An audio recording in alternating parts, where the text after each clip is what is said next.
everybody, Ben from the Bonehead Podcast, and welcome to Top 5 Friday. On a Friday, we get together and we have a look at the top 5 things normally to do with Blood Bowl.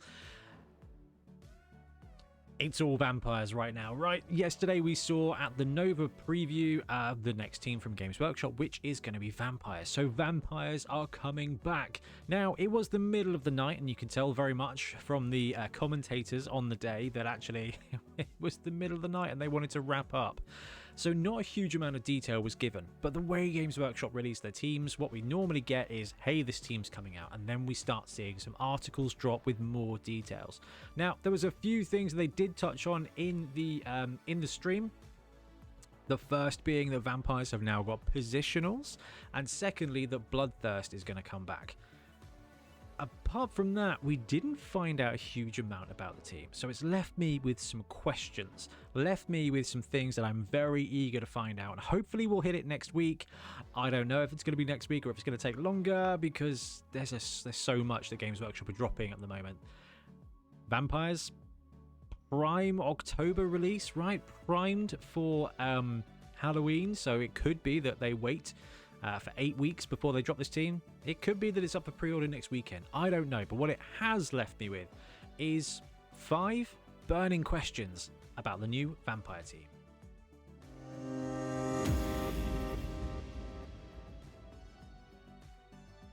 Okay, so we saw the team and there's a few really cool things about them. Okay, the style is beautiful. They've executed brilliantly. They've gone with that kind of classic horror vibe and they've just pulled it off. This guy, I think I've already seen in the comments, is some people's favorite Blood Bowl miniature of all time, and it's up there for me too. The painting, the execution is all superb. Okay, that's all brilliant, even to the point that the thralls have got little plasters where they've been bitten. It is excellent. Modular team as well, which is really nice, and 14 players in the box, it looks like, are all beautiful things. But this team has been rumoured for a while. We saw rumours, we've heard rumours for the last year that they were playtested along with Amazons. And one of the biggest rumours was that they would be getting a big guy. Now, we've not seen a big guy. They've done the pre-release, they've done the preview, so we've seen what comes in the box, which is 14 dudes, which is brilliant. Like, that's really good value. It hasn't solved whether or not we're getting a big guy. And there's 2 ways to think about this. One, we thought there was going to be a big guy coming for Amazons. We thought that might be the thing that they did with that team, and it didn't happen. So it's quite possible, quite probable actually, that the vampire team is not getting a big guy. However, Khorne, when the Khorne team was spoiled, they showed off the team and it was all like, well, hey, there's a Khorne Chaos team, this is really cool. And then the following week, the next week or whatever, they dropped this guy because it's a Forge World model, because it's not coming in the box with the team. They went, boom, you're getting a big guy model, and it is this guy.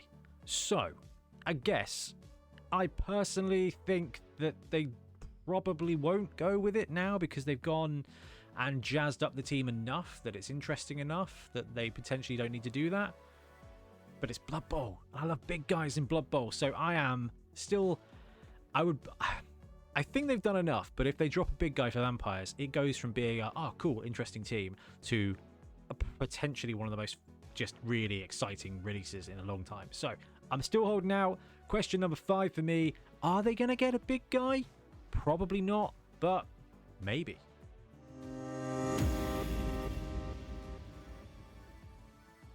Question number 4, stats and skills. Now, this is probably a little bit lower on the roster than you'd think, but it is massive. And the reason it's come into question is that they've dropped the news that there are positionals in the vampire team. Vampires used to be 0 to 16 thralls, or 0 to 12 thralls, whatever, and 0 to 6 vampires, and vampires were vampires and vampires, and that was the roster for vampires. Now they've got vampire throwers, they've got vampire blitzers, I think they're called, and vampire runners. That's cool. And then they've also put on the stream that the runner is going to be movement 8. Now, me as a agility buff, I do love gutters and stuff like that. Basically, anything that's movement 8 or off, I'm like, ooh, okay. Vampires tend to be Ag 2+, so I'm thinking movement 8, Ag 2+, sign me up. And they are also strength 4. Vampires are historically strength 4, Ag 2+, 6 movement, 9 armor, just but like the rest of it's kind of normal. But strength 4 edge 2+ piece is massive, and that's what was always the allure of the vampire team. Now they've got positionals. They could be breaking the mold here. So the vampire thrower, what stats, what skills are we going to see for him if they stick with the traditional vampire stat line? Okay, movement 6, edge 2+, strength 4. That's pretty good, right? Is this guy going to get pass? Is this guy going to get just passing 2+? You've got to assume that he's going to get passing 2+ being a vampire thrower. So that kind of seems, yeah, that's what I'm expecting. However, they're not necessarily going in the traditional route of skills. So if you look at the Amazon team, right, they dropped on the ball for their thrower. No sure hands, but on the ball. This guy, I'd be massively surprised if they dropped sure hands on him. It seems like they're moving away from that, and I quite like that because it does give you a different skill to think, oh, I want that skill straight away. I hope that if they've got to go pass, right, it's a thrower. I'm looking for pass 2+ and pass. If they want to give him a flex skill as well, running pass, I think would be excellent in this, given that Bloodthirst is back. Now, we don't know what the Bloodthirst is going to be like, but if Bloodthirst is like old Bloodthirst, running past would be phenomenally useful. But anyway, that's the vampire thrower. We've also got the blitzer and the runner. Now, the runner being movement 8, there's a lot of chatter about the case of like, will it be strength busted, armor busted? What's the trade-off going to be? Is there going to be a trade-off? Not having a trade-off would put this, I mean, speed 8 from 6 is quite a big jump. So you're looking at 140k, potentially 150k for that positional minimum. Like war dancers. Okay, yeah, they've got block and dodge. They're 125k, movement 8, strength 3, edge 2+. If you end up with a movement 8, strength 4 positional, you've got to be pushing 140k, 150k, surely to goodness. So you've got that kind of interesting piece there of what they do with that. And then you've got the vampire blitzer, or the combat piece. And I don't remember this from the chat, but I've had some comments in the video that they said on the stream that they had Juggernaut, which is interesting, because actually, if it is a combat piece and it is just a vampire stat line with Juggernaut, then immediately you've just got a cool blitzer build for something that's potentially being called a blitzer. That makes a lot of sense and is probably a little bit more balanced than just immediate strength 4 block, and that does mean you can then take block later and it kind of stats with it. Whether or not we'll see that player strength boosted, whether they'll get frenzy, whether they'll be movement 5 or an armor 11 or something, I don't know. They could do a lot, and this is the biggest question, is I want to see the stat line for all these players. I want to talk through them. I want to start brewing up, because actually just giving them names has already started to shake up what your assumption of that player would be. And you know what, in this example here, this guy looks like a thrower. And this is probably the really cool thing about the vampire team is, and my wife has attested to this, and she was like, oh, that's cool. Looks like a vampire version of like Aaron Rodgers. Like, okay.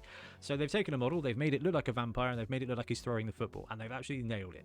So this is going to be a really cool team to introduce people to, because they're going to go, I know what a vampire looks like. That looks like a vampire. It looks like he's throwing the ball. Is he a vampire thrower? Ding, ding, ding. So question 4, stats and skills.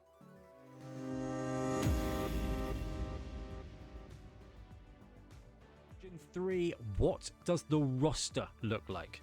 And the reason this is a separate thing is because in the olden days you had 0 to 12 or 0 to 16, whatever, thralls, and 0 to 6 vampires.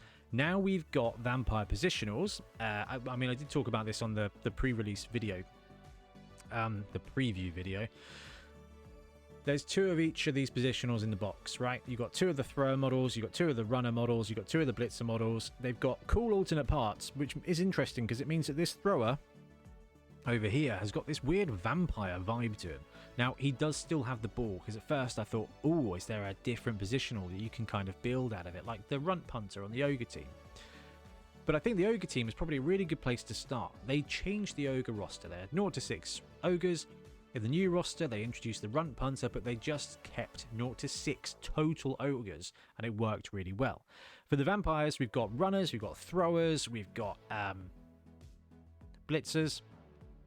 I want to know what the flex is going to be. Is it going to be you can take 6 vampires from these positionals? Is it 0 to 2 of each? Is it, I don't know, like 2 throwers, 4 runners. We could have a flex situation here. At the moment, this looks like a brilliant box where you get 14 players, all of the positionals, and you're good to go. But is it going to be a 0 to 4 runner thing, so you can have up to 8 vampires?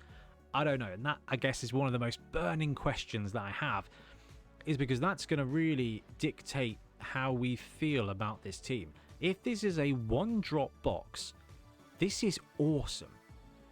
And quite frankly, if it is a case of you can have up to 8 vampires, so at some point you want to add to it, that's all right. We saw it with Khorne, right? Khorne dropped most of the team in the box, but if you want more Khorne dogs, you buy a second box down the line. Same with Elven Union, right? Or Wood Elves. If you want to go to 3-4 catchers, you've got to pick up a second box. But you don't really get that far too soon, and it's not like so bad. Unlike something like Dark Elves, where you need to start with 4 blitzers, so you need to get 2 boxes. So yeah, for me, number 3 is the actual numbers you can have on your team. So I think that's going to be, well, very important.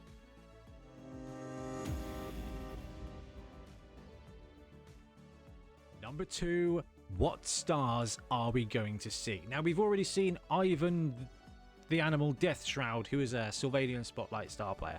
So it makes a lot of sense that that could be one of the 3 star players. Every spike drops and they've got 3 star players for a race, for a team, and it makes a lot of sense. So if we've seen Ivan, we can probably say that Ivan is going to be one of them. Everybody in chat was like, Count Luthor has got to be the vampire star that comes back. I think it would be a huge miss. Now, we've seen it with Blood Bowl a couple of times where they've brought back a star, but they've had to give them a name change, or they've had to functionally keep them but change them up.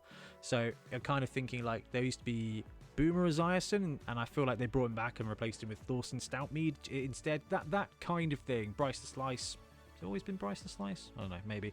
Anyway, Count Luthor has got to be the star player that they bring back. And he was massively expensive, and he was just a really impressive piece. So this is the thing I'm really intrigued by. If we say Ivan, he's got to assume Count Luthor's coming back, and then it leaves that 3rd spot where they could do anything. We don't have a cool ghoul star player. We've got Willem Cheney, so we've got the werewolf star player. Who else are we going to see? Like Bloodshuka, the ghoul star player, seems like a sensible action, but there's a lot of space here, so they could go anywhere they wanted.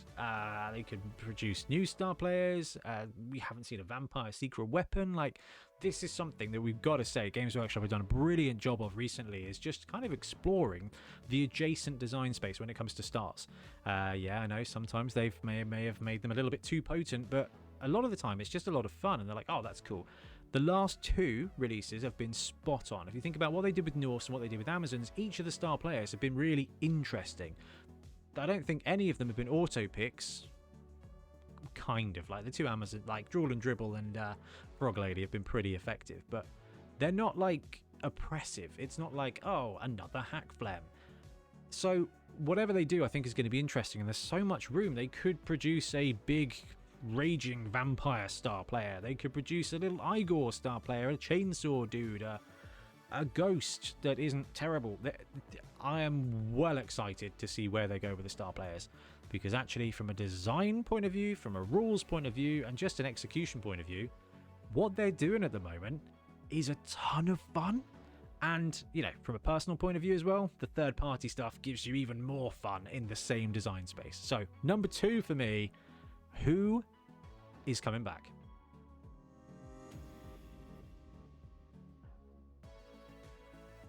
But number 1 is the question that is on everybody's lips, and it is based on this sentence here. Now, they didn't describe it in words on the stream, and I put the video out before this article dropped because I was well excited.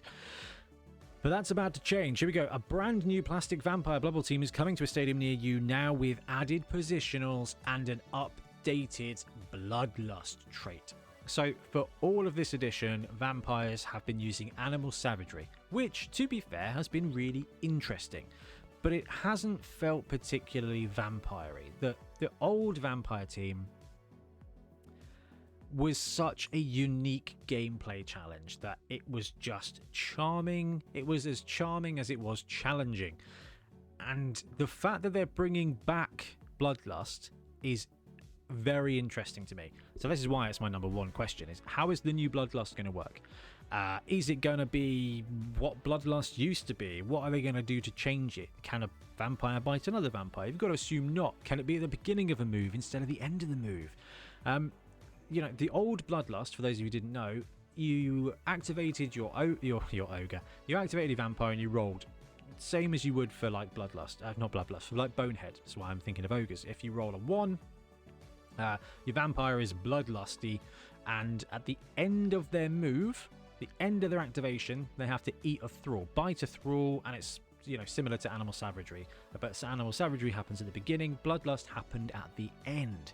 So you had to pre-move your thralls, then activate your vampires, because wherever you wanted your vampire to go, you had to have a buddy at the end in case your bloodlust didn't work. Because unlike animal savagery, which is just like, if there's no one there to punch, they just get sulky and do nothing.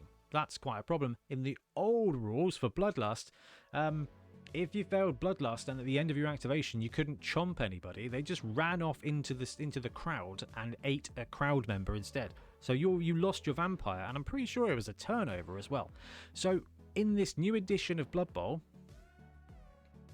there's so much there they could do with the bloodlust skill to capture the flavor of vampires needing to bite their own dudes, and whether they can just do it so that it captures that without being potentially so oppressive, I don't know, and I'm really intrigued to see what they do.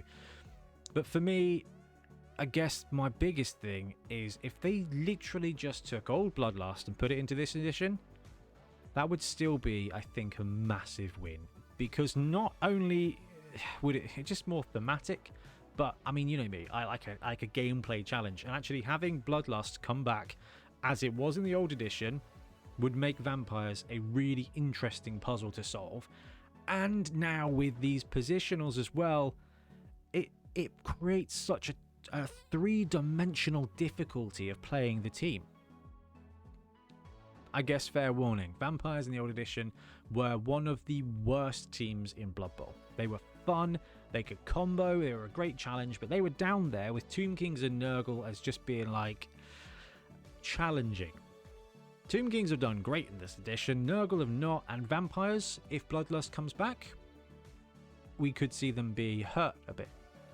But when your vampire team is humming along and you've got your strength 4 edge 2 pieces in the old edition doing stuff, it was wicked. So I am all for it.